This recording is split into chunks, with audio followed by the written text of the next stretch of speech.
India versus Pakistan కళ్ళు కాయలు కాచేలా అంటారు కదా. సో అలా వెయిట్ చేస్తూ ఉంటాం అనమాట మనందరం ఇండియా వర్సెస్ పాకిస్తాన్ మ్యాచ్ కోసం. మొత్తానికి ఆ రోజు వచ్చేసింది. అయితే ఈ ఇండియా వర్సెస్ పాకిస్తాన్ మ్యాచ్ లో నేను ఒక నాలుగు, అంటే ఆ నాలుగు ఏమంటారు మీరు, థ్రిల్లింగ్ మూమెంట్స్ అంటారా, మ్యాచ్అప్స్ అంటారా, లేకుంటే బిగ్ మూమెంట్స్ అంటారా, ఏదైనా పేరు పెట్టుకోండి, వాటి కోసం నేను ఎక్కువగా వెయిట్ చేస్తూ ఉన్నాను. అంటే ఆ నాలుగు చెప్పానంటే అరే బాబు మేము కూడా మ్యాచ్ చూసేది నాలుగింటి కోసమే, మేమే కదా అందరం చూసిన నాలుగింటి కోసమే కూడా మీరు అనొచ్చు అనమాట. సో అవేంటో తెలుసుకుందాము. దాంతో పాటుగా టీమిండియా ప్లేయింగ్ గేమ్లో ఏదో మతలబ్ జరుగుతుంది అనిపిస్తుంది నాకు. సో దాని గురించి ఖచ్చితంగా డిస్కస్ చేయాలి ఈ వీడియోలో. అంటే పాకిస్తాన్ మ్యాచ్కైనా టీంని సెట్ చేస్తారా లేకుంటే ఇలాగే కంటిన్యూ చేస్తారని ఒక డౌట్ ఉంది. సో అది కూడా తెలుసుకుందాము. వీడియో మొత్తం చూడండి, అసలు మిస్ అవ్వకండి. అయితే సో నేను ఎక్కువగా ప్రిడిక్షన్స్ పైన ఎక్కువగా ఫోకస్ చేయను అనమాట. ఎక్కువగా క్రికెట్ అప్డేట్స్ అండ్ అలాగే క్రికెట్ స్టాట్స్ మీద ఫోకస్ చేస్తాను, ఎందుకంటే ప్రిడిక్షన్ అనేది సెకండరీ థింగ్ నాకు. సో తెలుగు బస్ టెలిగ్రామ్ ఛానల్లో నేను ఎప్పటికప్పుడు ఇంపార్టెంట్ అప్డేట్స్ అనేవి ప్రొవైడ్ చేస్తూ ఉంటాను అనమాట. చాలా అంటే చాలా ఇంపార్టెంట్ స్టాట్స్, మీకు క్రికెట్ గురించి తెలుసుకోవాలనుకునే స్టాట్స్. సో తప్పకుండా డిస్క్రిప్షన్ బాక్స్లో Telugu bus Telegram channel link ఉంది, అలాగే కామెంట్ సెక్షన్లో ఉంది, వెళ్ళి జాయిన్ అవ్వండి. అండ్ నెక్స్ట్ థింగ్ ఏంటి అంటే మనం ఐపీఎల్ ప్రిడిక్షన్స్ ప్రొవైడ్ చేస్తాము, అలాగే next WPL predictions, champions trophy. So ఇలా అన్ని ప్రతి ఒక్క ప్రిడిక్షన్ ప్రొవైడ్ చేస్తాం ఇంపార్టెంట్వి. సో తప్పకుండా మిస్ అవ్వకుండా చూడండి, మనకు కూడా మంచి విన్నింగ్ పర్సెంటేజ్ ఉంటుంది. అంటే ఓవరాల్గా లీగ్ చూడాలి. మీరు ఎప్పుడైనా వచ్చినప్పుడు ఓడిపోయినట్టు చూసేసి మనం సరిగ్గా చెప్పలేదు అనకండి, ఓవరాల్ లీగ్ చూసుకోండి. సో వెళ్ళి జాయిన్ అవ్వండి, అసలు మిస్ అవ్వకండి. మీకు ప్రెసెంట్ ఛాంపియన్స్ ట్రోఫీ చూస్తూ ఉంటారు, మీకు అన్ని విషయాలు తెలిసే ఉంటాయి అనమాట. సో పాకిస్తాన్ ఫస్ట్ మ్యాచ్ ఓడిపోయింది న్యూజిలాండ్తో. సో టీమిండియా ఫస్ట్ మ్యాచ్ గెలిచింది బంగ్లాదేశ్తో. అయితే ఎంతమంది బంగ్లాదేశ్ పైన టీమిండియా విక్టరీతో సాటిస్ఫై అయ్యారు? పర్సనల్గా నేనైతే సాటిస్ఫై అవ్వలేదన్నమాట. ఎందుకంటే నేను టెలిగ్రామ్ ఛానల్లో కూడా అప్డేట్ చేశాను, మనం గెలుస్తాం ఖచ్చితంగా, కానీ ఎలా గెలుస్తాం అనేది ఇక్కడ ఇంపార్టెంట్. సో నాకు తెలిసి నేను అనుకున్న రేంజ్లో మనం విక్టరీ అంటే రీసౌండ్ అనేది రాలేదన్నమాట. కొంచెం కష్టపడి గెలిచాం, ఎందుకంటే మనం ఆడుతుంది బంగ్లాదేశ్తో. వాళ్ళపైన అంతగా ఎందుకు కష్టపడమో నాకు అర్థం కాలేదు. మరీ ముఖ్యంగా స్పిన్ గేమ్లో కొంతమంది కీ ప్లేయర్స్ ఇబ్బంది పడ్డారు. సో ఇలాంటివి చాలా ఉన్నాయి, లూపోల్స్ చాలా ఉన్నాయి అక్కడ బంగ్లాదేశ్, కాబట్టి మనం విక్టరీ సాధించాము. ముఖ్యంగా శుభ్మన్ గిల్ అని చెప్పుకోవచ్చు అనమాట. సో ఇంకా ఎక్కువ ఎక్స్పెక్ట్ చేశాను టీమిండియా దగ్గర నుంచి. ఇక ఇండియా వర్సెస్ పాకిస్తాన్ మ్యాచ్ ఎప్పుడు అంటే Feb 23 ఇండియన్ టైమింగ్స్ ప్రకారం 2:30కి మ్యాచ్ స్టార్ట్ అవుతుంది. మ్యాచ్ ఎక్కడ అంటే దుబాయ్ ఇంటర్నేషనల్ క్రికెట్ స్టేడియంలో. So Dubai pitch report. So ఈ పిచ్ రిపోర్ట్ మాత్రం నాకు చాలా హ్యాపీ అనిపించింది, ఎందుకంటే బంగ్లాదేశ్ ఇండియా ప్రివ్యూ వీడియో ఎవరైనా చూసింటారో వాళ్ళందరికీ ఫుల్ క్లారిటీ వచ్చింటుంది. మనం ఏమైతే చెప్పామో పాయింట్ టు పాయింట్ చెప్పామో ఆ పాయింట్ టు పాయింట్ అక్కడ జరిగింది. ఏం చెప్పాను నేను, ఈ గ్రౌండ్లో రన్స్ చేయాలి అంటే ఓపిక ఉండాలి బ్యాట్స్మెన్స్కి. సో ఓపిక లేకుండా చేస్తామంటే కాదనమాట. ఒక యావరేజ్ బ్యాటింగ్ వికెట్ ఓపిక ఉంటేనే ఇక్కడ రన్స్ వస్తాయి. ఇక నెక్స్ట్ ఇంకొకటి ఏం చెప్పాను, సో ఈ గ్రౌండ్ ఎవరికి సెట్ అవుతుందని చెప్పాను, శుభ్మన్ గిల్, కేఎల్ రాహుల్ ఇలాంటి వాళ్ళకి సెట్ అవుతుందని చెప్పాను.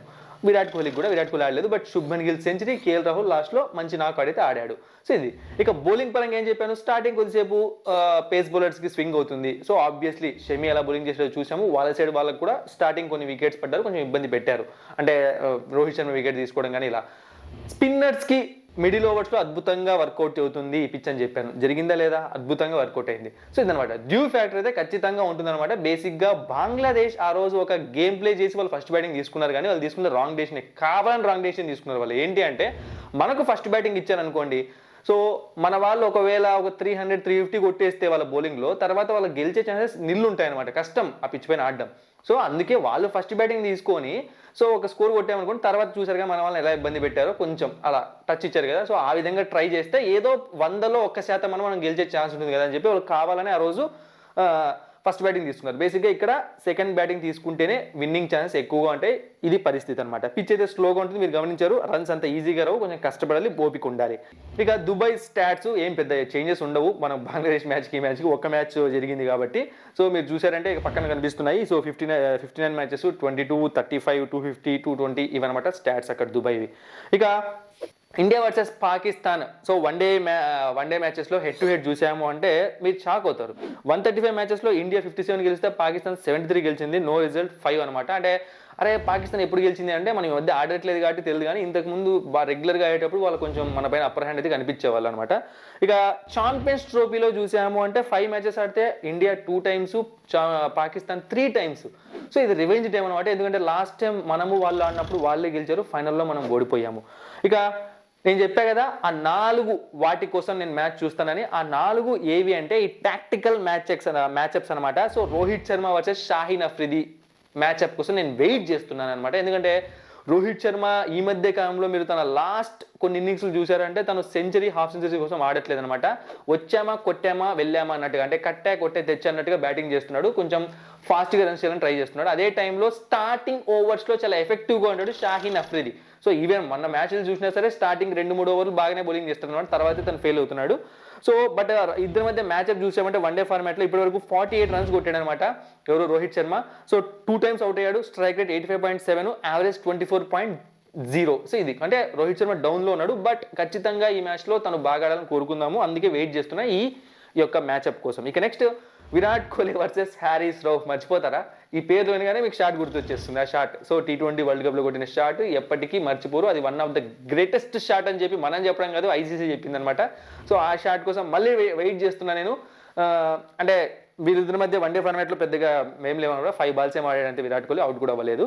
ఇక బాబర్ ఆజం వర్సెస్ కుల్దీప్ యాదవ్. బాబర్ ఆజం అనకూడదేమో, కింగ్ బాబర్ ఆజం అనాలి వాళ్ళకి. So king Babar Azam versus Kuldeep Yadav matchup కోసం వెయిట్ చేస్తున్నాను, ఎందుకంటే బాబర్ ఆజం స్పిన్ బాగా ఆడతాడు. ఎస్ ఆబ్వియస్లీ పర్లేదు, అంటే మరి అంత తక్కువ చేయకూడదు, ఏదో అపోజిషన్ అని చెప్పి పాకిస్తాన్ అని చెప్పి బాగానే ఆడతాడు, కానీ కింగ్ అంటే నాకు నచ్చదు అనమాట. సో 28 runs, 2 times అవుట్ అయ్యాడు, స్ట్రైక్ రేట్ 53.8, యావరేజ్ 14.0. ఇది బాబర్ ఆజం స్టాట్స్ అన్నవి. So against Kuldeep Yadav. So రేపు ఎలా అంటే మ్యాచ్ జరిగే రోజు ఎలా ఉంటుందో చూద్దాం. ఇక next Mohammad Rizwan versus Mohammad Shami.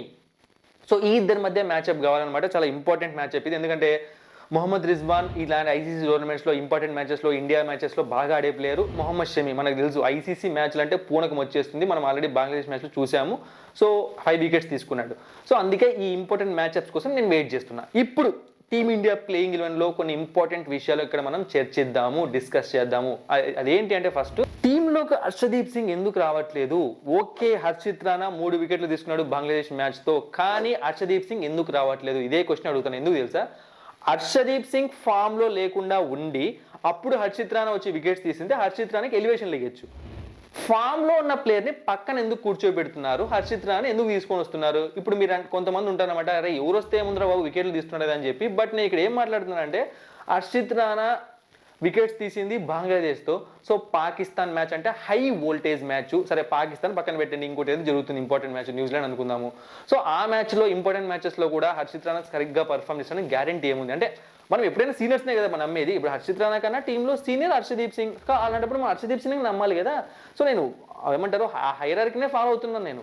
So ఎందుకు ఏ రీజన్ లేకుండా ఎందుకు పక్కన పెడుతున్నారు? ఏ ఇంజురీ లేదు, ఏమీ లేదు. సో ఇది మాత్రం చాలా రాంగ్ అనిపిస్తుంది అనమాట. సో ఇంపార్టెంట్ మ్యాచ్లో అయినా హర్షదీప్ సింగ్ తీసుకొని వస్తే బాగుందేమో అనిపిస్తుంది. ఇక నెక్స్ట్ నేను మాట్లాడాలనుకుంటుంది విరాట్ కోహ్లీ గురించి. సో లెగ్ స్పిన్ బౌలింగ్లో చాలా ఇబ్బంది పడుతున్నాడు ఈ వన్డే ఫార్మాట్లో. అసలు విరాట్ కోహ్లీ స్పిన్ బౌలింగ్లో ఇబ్బంది పడడం నాకైతే ఆశ్చర్యం కలిగిస్తుంది. అంటే రీసెంట్గా ఒక 2-3 years 4 yearsగా ఇబ్బంది పడుతున్నాడు నిజమే, కానీ లాస్ట్ ఐపీఎల్లో అద్భుతంగా ఆడాడు. కానీ మళ్ళీ ఏమైందో తెలియదు, నిన్న ఈవెన్ బంగ్లాదేశ్ గేమ్లో కూడా చాలా ఇబ్బంది పడ్డాడు అనమాట విరాట్ కోహ్లీ.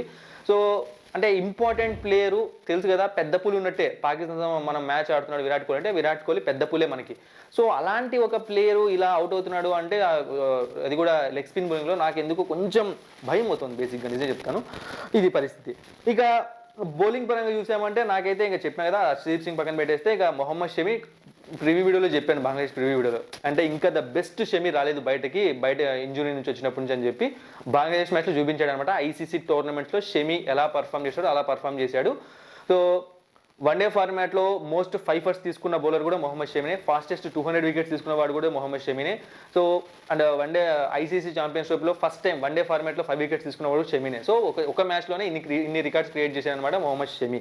ఇది ఇక స్పిన్ బౌలింగ్లో మనకేం ప్రాబ్లం లేదు, మన వాళ్ళు బాగానే సెట్ అయి ఉన్నారనమాట, అందరూ కూడా బాగానే బౌలింగ్ చేస్తున్నారు. అయితే కొంచెం చూసుకోవాలి, ఫీల్డింగ్ పరంగా కొన్ని లూప్ హోల్స్ కనిపిస్తున్నాయి మన టీమిండియాలో. ఎందుకంటే బంగ్లాదేశ్ మ్యాచ్లో చాలా మిస్టేక్స్ చేశారు. Rohit Sharma catch miss, Hardik Pandey catch miss, stumping miss, KL Rahul, ఇవన్నీ కూడా చూసుకుంటే చాలా బాగుంటుంది అనమాట. ఎందుకంటే important match, high voltage match ఇది. బేసిక్గా పాకిస్తాన్ ఏదో బలమైన టీము ఏదో చేసేస్తున్నాను కాదు, కానీ సో వోల్టేజ్ అనేది ఎక్కువగా ఉంటుంది, అంటే ప్రెజర్ ఎక్కువగా ఉంటుంది. మనం ఫీల్ అయ్యే ప్రెజర్ కన్నా వాళ్ళు 1000 రెట్లు ఎక్కువ ప్రెజర్ ఫీల్ అవుతారు. ఇక టీమిండియా ప్లేయింగ్ 11 ఎలా ఉంటుందంటే సేమ్ ప్లేయింగ్ 11 నాకు తెలిసి హర్షదీప్ సింగ్ తీసుకొస్తే బాగుంటుంది అనిపిస్తుంది. రోహిత్ శర్మ, శుభ్మన్ గిల్, విరాట్ కోహ్లీ, శ్రేయస్ అయ్యర్, కేఎల్ రాహుల్, హార్దిక్ పాండ్యా, రవీంద్ర జడేజా, అక్షర్ పటేల్, మొహమ్మద్ షమి, హర్షదీప్ సింగ్, హర్షిత్ రాణా, కుల్దీప్ యాదవ్. సో ఇదనమాట టీమిండియా ప్లేయింగ్ 11. ఇప్పుడు పాకిస్తాన్ ప్లేయింగ్ 11. సో మీకు తెలిసే ఉంటుంది ఫకర్ జమాన్ రూల్ అవుట్ అయిపోయాడు ఛాంపియన్స్ ట్రోఫీ నుంచి. బట్ నేనైతే చాలా మిస్ అయ్యానమాట. ఛాంపియన్స్ ట్రోఫీలో ఫకర్ జమాన్ ఆడి ఉండాల్సింది ఈ మ్యాచ్. ఎందుకంటే లాస్ట్ టైం మన పైన వాళ్ళు గెలిచినప్పుడు ఫకర్ జమాన్ ఫెంటాస్టిక్ ఇన్నింగ్స్ ఆడి గెలిపించాడు అనమాట. సో అలాంటి ఫకర్ జమాన్ ఇప్పుడు లేడనమాట. అది మనకి ఏదో ప్లస్ అని చెప్పను, కానీ పాకిస్తాన్కి మాత్రం చాలా పెద్ద మైనస్. ఎందుకంటే తను చాలా ఇంపార్టెంట్ ప్లేయర్ అనమాట.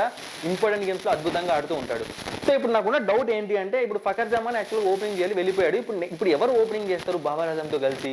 సో సౌత్ సైకిల్ అయితే చేయడు. సో అలాంటి టైంలో ఫకర్ జమాన్ని రీప్లేస్ చేసిన ఇమామ్ ఉల్-హక్ చేస్తాడా? సో నాకు తెలిసి నేనేమనుకుంటున్నాను అంటే, నాకు ఎందుకో మొహమ్మద్ రిజ్వాన్ ఓపెనింగ్కి వస్తాడేమో అనిపిస్తుంది అనమాట మిడిల్ ఆర్డర్ నుంచి. సో ఆ ఇద్దరి ర్యాప్ కూడా బాగుంటుంది పాకిస్తాన్కి, బాబర్ ఆజం అండ్ మొహమ్మద్ రిజ్వాన్. సో ఇది చూసుకోవాలి టీమిండియా కొంచెం. ఇక వాళ్ళ టీంలో మిడిల్ ఆర్డర్ పెద్ద స్ట్రాంగ్ అయితే లేదనమాట. అందరూ అంతంత మాత్రమే ఆడుతున్నారు. ఎందుకంటే మనం ఆల్రెడీ ఒక స్క్వాడ్ రివ్యూ వీడియో చేసామన్నమాట. 2 మధ్య స్క్వాడ్ ఏది స్ట్రాంగ్ ఉందని అందులో చెప్పాను. ఎక్స్పీరియన్స్ తక్కువ ఉంది బేసిక్గా, అది ప్రాబ్లం వస్తుంది. ఇక స్పిన్నర్స్ కూడా అబ్రార్ అహ్మద్ ఒకటే వీళ్ళు దాంట్లో మెయిన్ స్పిన్నర్. ఇక షాహీన్ అఫ్రిది విషయానికి వచ్చామంటే, సో స్టార్టింగ్ ఓవర్స్లో మాత్రం ఎఫెక్టివ్గా కనిపిస్తున్నాడు. అంటే స్టార్టింగ్ 1-2 ఓవర్స్ 3 ఓవర్స్ చేస్తాడు కదా, ఆ తర్వాత చాలా ఘోరంగా బౌలింగ్ చేస్తున్నాడు. అంటే బ్యాక్ టు బ్యాక్ మ్యాచెస్లో ఫెయిల్ అవుతున్నాడు. రీసెంట్ మ్యాచ్లో కూడా ఫెయిల్ అయ్యాడు. ఇక హ్యారిస్ రౌఫ్ యాజ్ యూజువల్ వాళ్ళకు one of the wicket taking bowler అనమాట. ఎటువంటి స్టేజ్లో అయినా సరే, అది స్టార్టింగ్లో అయినా మధ్యలో అయినా బౌలింగ్ ఇస్తే వికెట్ తీసుకోవడానికి ట్రై చేస్తూ ఉంటాడు. సో మన వాళ్ళు కొంచెం జాగ్రత్తగా ఉండాలి. ఇది వాళ్ళ బేసిక్గా వాళ్ళ ఇంపార్టెంట్ ప్లేయర్స్ పరిస్థితి. సో వాళ్ళ ప్లేయింగ్ ఎలా ఉంటుందంటే, బాబర్ ఆజం, మొహమ్మద్ రిజ్వాన్, సౌద్ షకీల్, ఇమామ్ ఉల్-హక్, సల్మాన్ ఆగా, తయబ్ దహీర్, ఖుష్దిల్ షా, షాహీన్ అఫ్రిది, నజీమ్ షా, హ్యారిస్ రౌఫ్, అబ్రార్ అహ్మద్. ఇదనమాట పాకిస్తాన్ ప్లేయింగ్ 11. సో మరి టీమిండియా గెలవాలని నాకు తెలిసి 100కు 100 మంది, అంటే ఈ వీడియో ఎంతమంది చూసి 100 మంది కోరుకుంటారు. టీమిండియానే గెలవాలని కోరుకుందాము, గెలుస్తుంది కూడా. సో మనం కూడా ఎక్కువ ప్రెషర్ పెట్టకూడదు టీమిండియా పైన. సో రిజల్ట్ అనేది మనకు ఫేవర్గా రావాలని కోరుకుందాము. అయితే తెలుగు బస్ టెలిగ్రామ్ ఛానల్లో జాయిన్ అవ్వండి. ప్రెడిక్షన్ అయినా సరే, అప్డేట్స్ అయినా సరే, నేను వెంటనే ఏమన్నా ఇండియా మ్యాచ్కి సంబంధించిన, పాకిస్తాన్ మ్యాచ్కి సంబంధించిన అప్డేట్స్ ఏమైనా ఉంటే అక్కడే ప్రొవైడ్ చేస్తాను. డిస్క్రిప్షన్ బాక్స్లో లింక్ ఉంది. Thank you for watching and supporting మీ. మరిన్ని ఇంట్రెస్టింగ్ వీడియోస్ కోసం సబ్స్క్రైబ్ చేయడం మర్చిపోకండి.